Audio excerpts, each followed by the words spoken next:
sini. Sebagai fasilitator, saya mengucapkan banyak terima kasih karena saudara-saudara sekalian telah memberikan kesempatan kepada saya dan mempercayakan saya sebagai fasilitator pada pertemuan di sini. Saya perkenalkan diri dulu. Nama saya Maria Laurentina Claudia, saya semester 3, mahasiswi STIPA 1 Civil Civil. Saudara-saudara yang terkasih dalam Tuhan, dalam kesempatan yang berbahagia ini kita berkumpul untuk merenungkan dan mendalami iman kita melalui tema KTTC yang sangat penting dan relevan sekali dengan kehidupan kita, yaitu tentang gereja sebagai cahaya harapan. Tema ini mengingatkan kita akan peran gereja dalam kehidupan spiritual dan kehidupan sosial kita. Gereja itu bukan hanya sekedar komunitas beriman yang menjalankan ibadah dan ajaran-ajaran Kristus, melainkan juga komunitas umat Allah yang dipanggil untuk menjadi cahaya harapan tengah dunia yang terkadang penuh tantangan dan ketidakpastian hidup.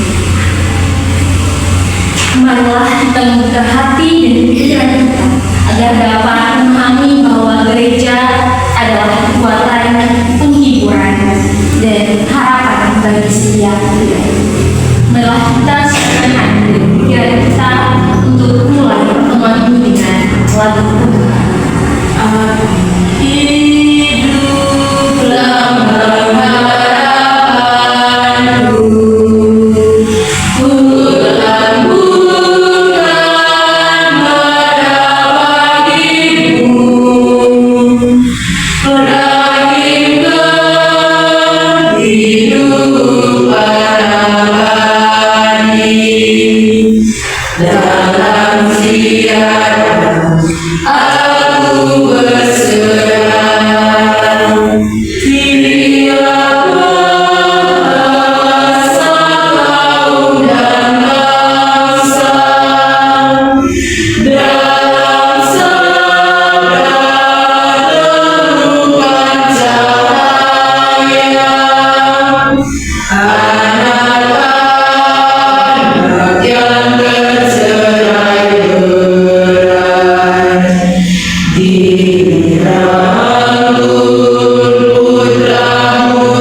Kami memohon agar Roh Kudus-Mu menyertai setiap langkah kami, agar hati dan pikiran kami terbuka untuk memahami panggilan.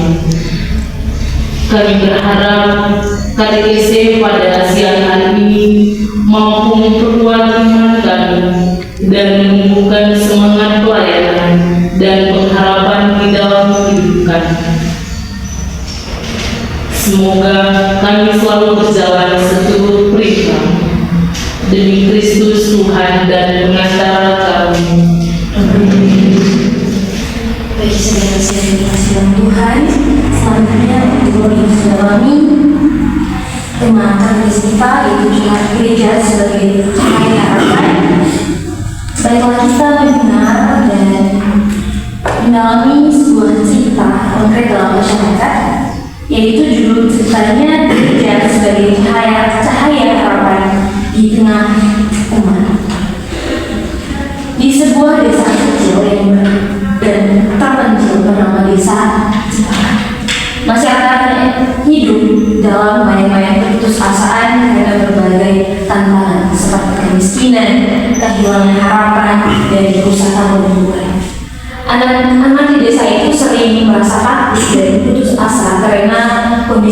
dan sulit, sementara orang dewasa merasa lelah dan kehilangan semangat untuk memperbaiki nasib mereka. Namun di tengah suasana sunyi itu ada sebuah gereja kecil yang berdiri kokoh di pusat desa Cempaka.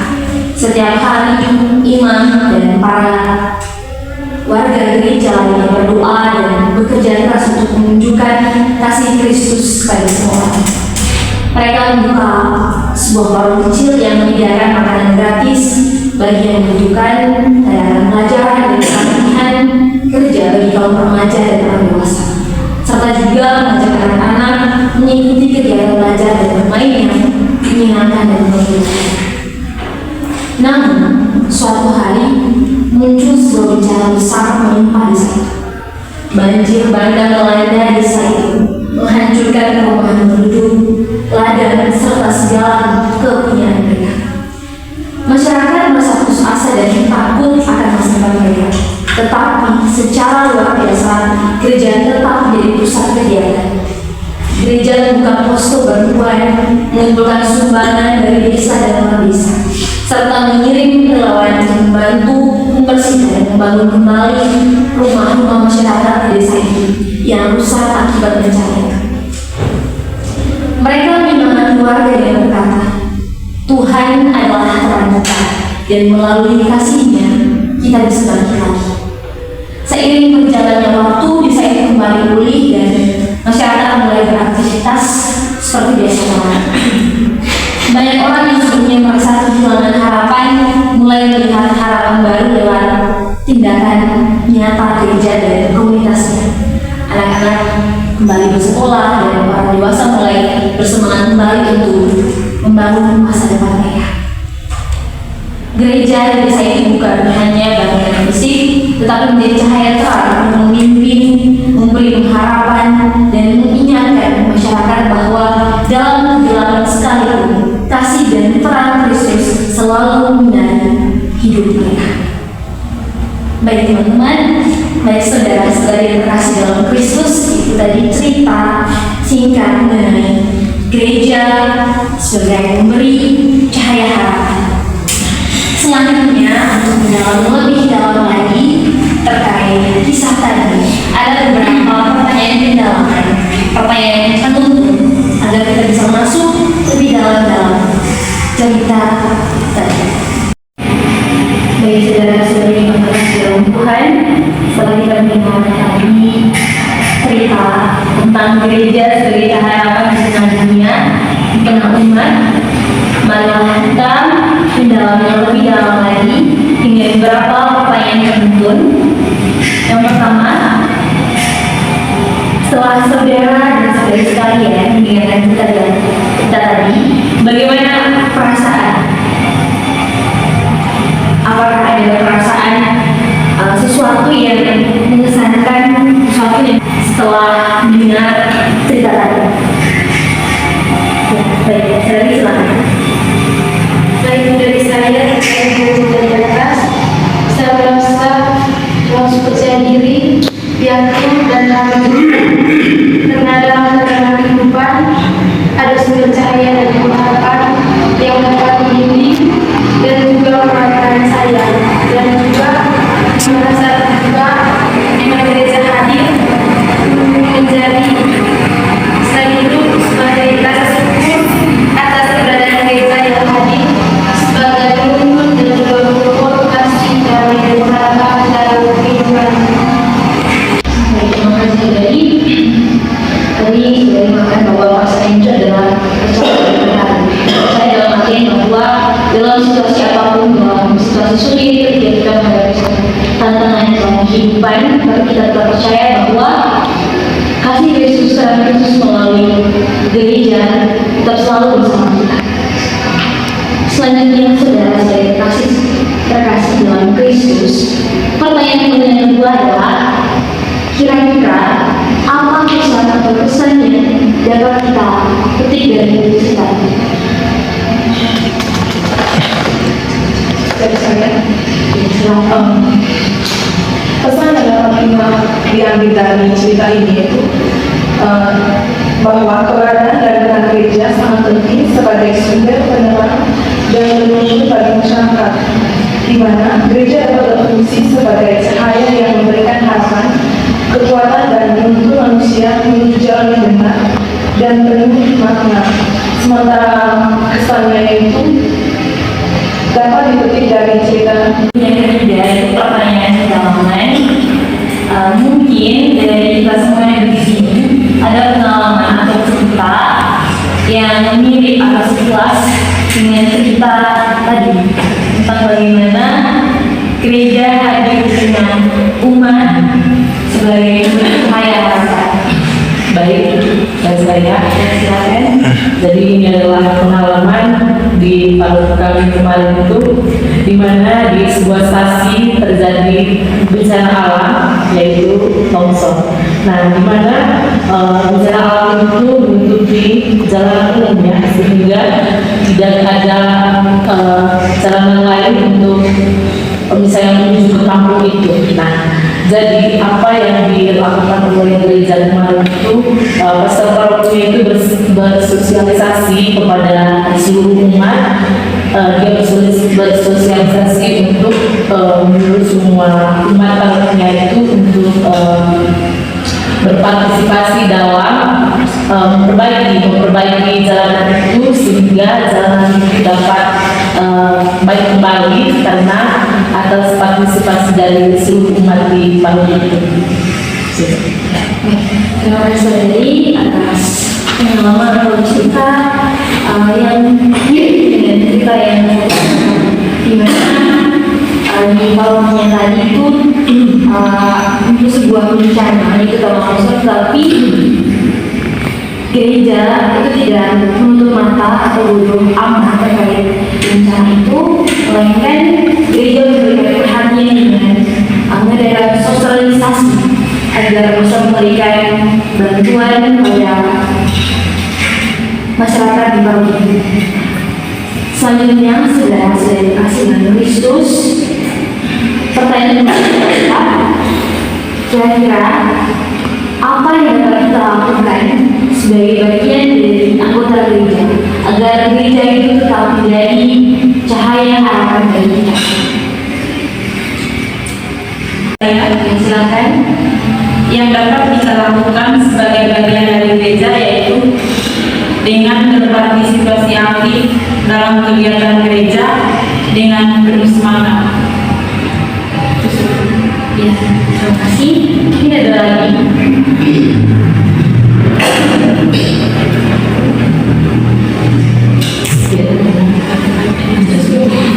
Aku tidak ada. Kalau kita lanjut, ya, berkaitan dengan jawaban dari saudari tadi, maka bahwa sebagai bagian dari gereja, hal yang sepatutnya kita lakukan agar gereja itu tetap menjadi cahaya harapan dan kita adalah dengan berpartisipasi aktif dalam setiap kegiatan pelayanan gereja. Bukan hanya itu, tapi juga gereja sebagai penebar kasih dan kebaikan kepada sesama melalui tindakan nyata seperti memberi bantuan kepada umat yang membutuhkan, dan juga terus memperkuat iman dan pengetahuan tentang ajaran gereja agar bisa menjadi saksi yang baik dan mampu membawa damai serta pengharapan kepada kita semua. Dari pendalaman cerita tadi, saudara-saudara yang kasih,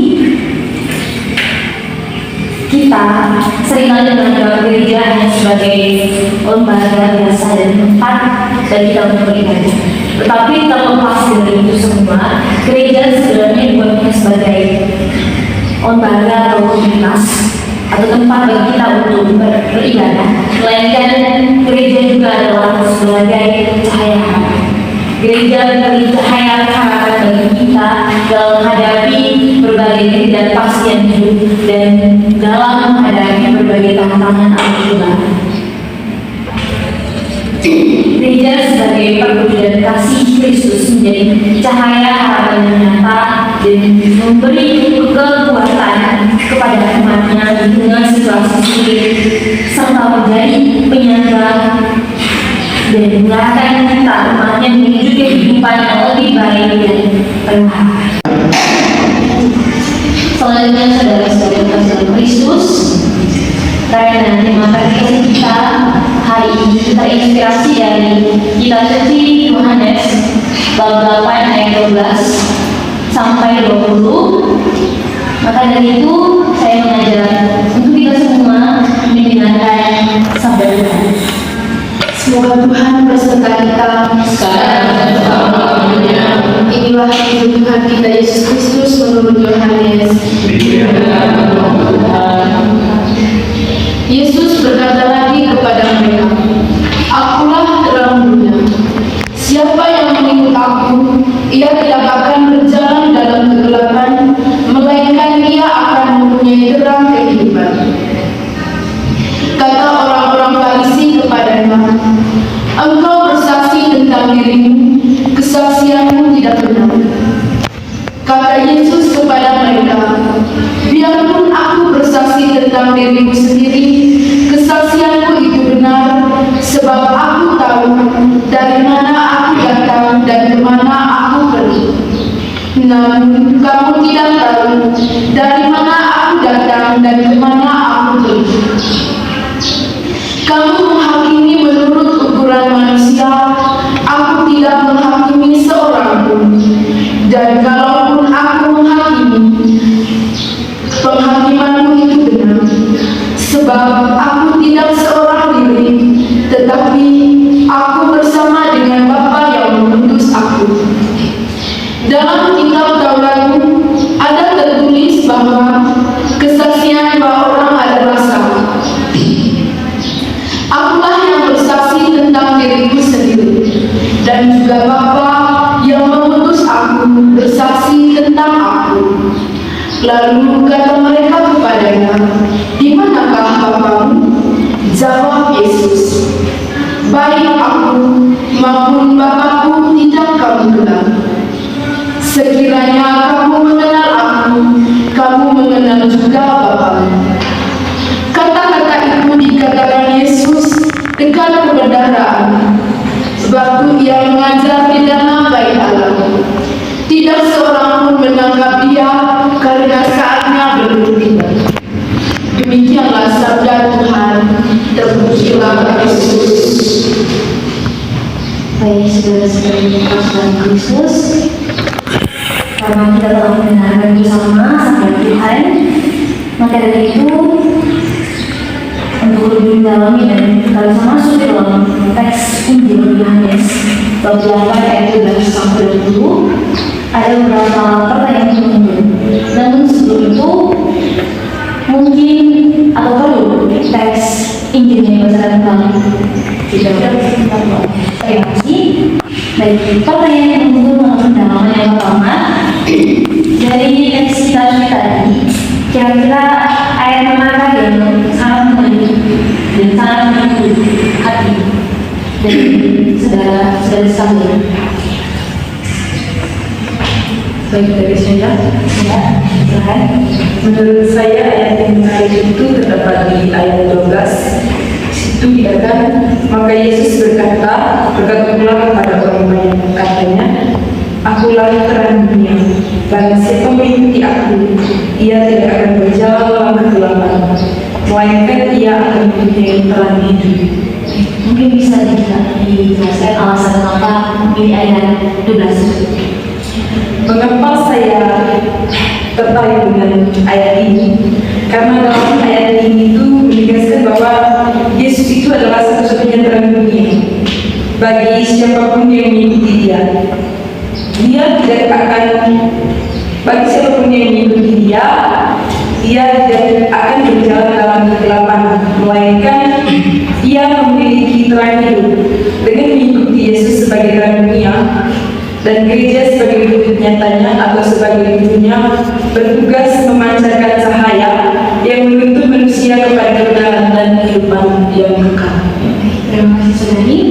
Mungkin ada lagi ayat-ayat yang menarik selain ayat 12. Baik saudara-saudari, jika tidak ada ayat lagi yang menarik yang bisa memikat hati dari saudara-saudara sekalian, kita langsung ke pertanyaan selanjutnya.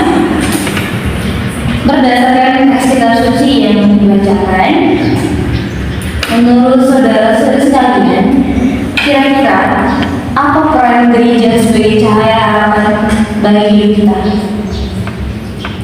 Ini pertanyaan yang sangat relevan sekali dengan kehidupan kita. Kita santai saja, relax, jangan tegang, karena ini hanya pertemuan biasa, pertemuan katekistik. Saya juga sama seperti saudara-saudara sekalian. Dari saya, Ya baik, silakan saudari. baik, peran gereja sebagai cahaya harapan bagi kita yaitu dalam menjalani jalan kehidupan umat manusia melalui kebenaran iman dan kasih Kristus sehingga dunia dapat menemukan jalan menuju keselamatan dan harapan kekal seturut ajaran Kristus. Terima kasih. Mungkin ada lagi. Menurut saya peran gereja itu menjadi tempat yang menguatkan dan memberi pengharapan. Di sini gereja diharapkan menjadi ruang di mana orang menemukan penghiburan, pengampunan, kekuatan dan harapan baru. Melalui doa, pengajaran firman dan pendampingan, gereja membantu umat mengibarkan bahwa mereka tidak berjalan sendiri. Ada jawaban dari kedua saudara. Gereja berperan sebagai cahaya harapan bagi hidup kita itu sangat penting sekali, dan gereja juga tidak pernah lepas dari tanggung jawabnya. Gereja sebagai cahaya harapan berperan bahwa benar jalan kehidupan kita umat melalui kebenaran, iman dan kasih Kristus, sehingga dunia dapat menemukan jalan menuju keselamatan dan harapan kekal seluruh ajaran Kristus. Pertanyaan penutup yang terakhir, apa pesan yang bisa kita ambil dari teks kitab suci Yohanes 8 ayat 12 sampai 20 terhadap gereja sebagai cahaya harapan?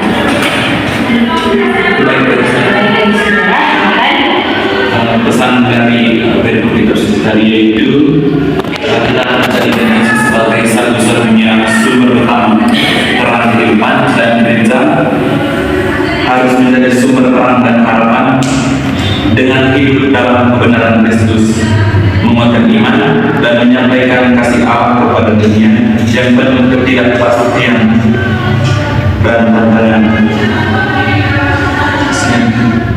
Terima kasih ya. Jadi pesan yang dapat kita ambil dari kitab suci tadi adalah bahwa sebagai umatnya kita jadikan Yesus Kristus sebagai satu-satunya sumber utama terang kehidupan, dan gereja itu harus menjadi sumber terang dan harapan dengan hidup dalam kebenaran Kristus. Dan Injil Yohanes tadi Yesus menjelaskan bahwa ia adalah sumber dari segala cahaya dan harapan bagi umat manusia. Sebagai terang dunia, ia menjelaskan bahwa sebagai penebus terang Kristus, gereja dipanggil untuk menerangi dunia dengan kasih, kedamaian, kebaikan dan kebenaran. Dengan demikian, karena Yesus adalah terang dunia, maka secara tidak langsung gereja adalah terang dunia yang memberi cahaya harapan. Bagi saudara-saudara kasih dalam Kristus, telah kita mendalami kitab suci Yohanes 8 ayat 12 sampai 20. Selanjutnya kita bawa dalam doa. Marilah kita berdoa untuk gereja di seluruh dunia. Ya Allah Bapa di dalam surga, bimbinglah gerejamu di seluruh dunia agar senantiasa menjadi cahaya harapan bagi umat manusia, terutama bagi mereka yang hidup dalam kegelapan, kesedihan dan ketidakpastian. Marilah kita memohon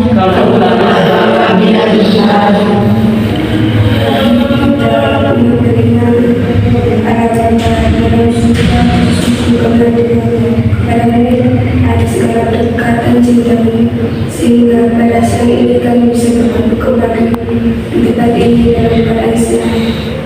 Kiranya ya Tuhan, semoga dalam kata kasih ini kami bisa menjadi iman yang terhadap dalam gereja, terutama dalam partisipasi kami sebagai iman. Marilah kita memohon. Marilah kita satukan dengan permohonan kita lewat doa yang mengajarkan oleh Yesus Kristus. Bapa kami,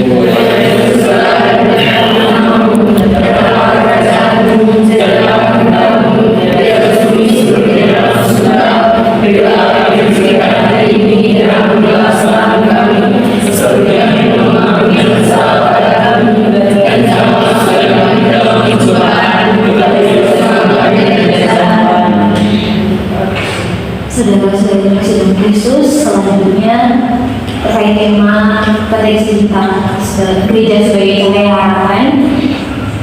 Kira-kira apa tindakan atau aksi konkret agar gereja tetap menjadi cahaya harapan bagi kita sekalian, bagi kita semua?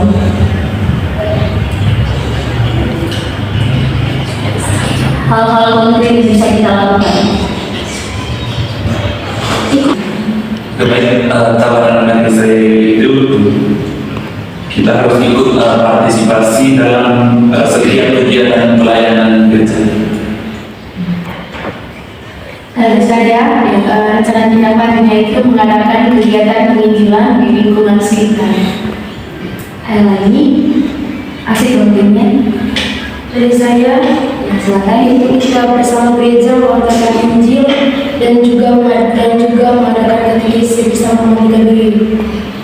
Kalau dari saya, aksi konkretnya yaitu mengadakan program pembangunan masyarakat yang sesuai dengan nilai-nilai Kristen.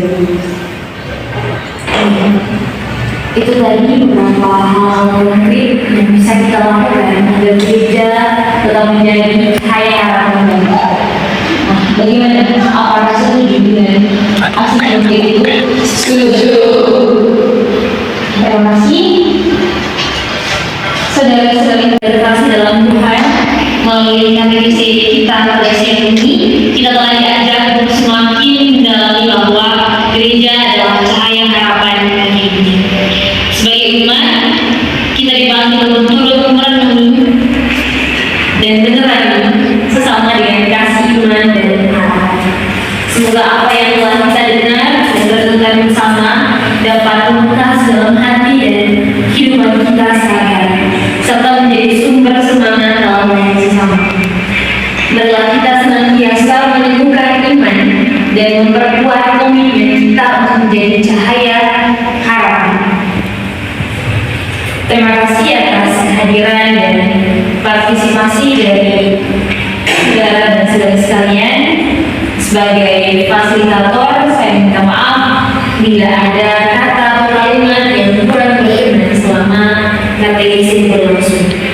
Dengan demikian, telah kita menutup katekisi kita dengan doa. Marilah kita berdoa. Allah yang Maha Kuasa dan Kekal, kami telah merenungkan sabda-Mu. Kami mengakhiri pertemuan katekisi ini dengan rasa syukur atas berkah dan nikmat. Terima kasih atas pemahaman yang Kau berikan melalui peran gereja sebagai cahaya harapan. Kami mohon bimbingan agar setiap perkataan dan langkah kami selepas ini senantiasa berlandaskan kasih dan iman. Bimbinglah kami dalam perjalanan hidup ini dan berkati setiap usaha kami untuk mewujudkan kasih Kristus dalam kehidupan sehari-hari. Segala doa dan permohonan kami serahkan ke dalam tangan-Mu yang kudus dan mulia. Demi Kristus Tuhan dan pengantara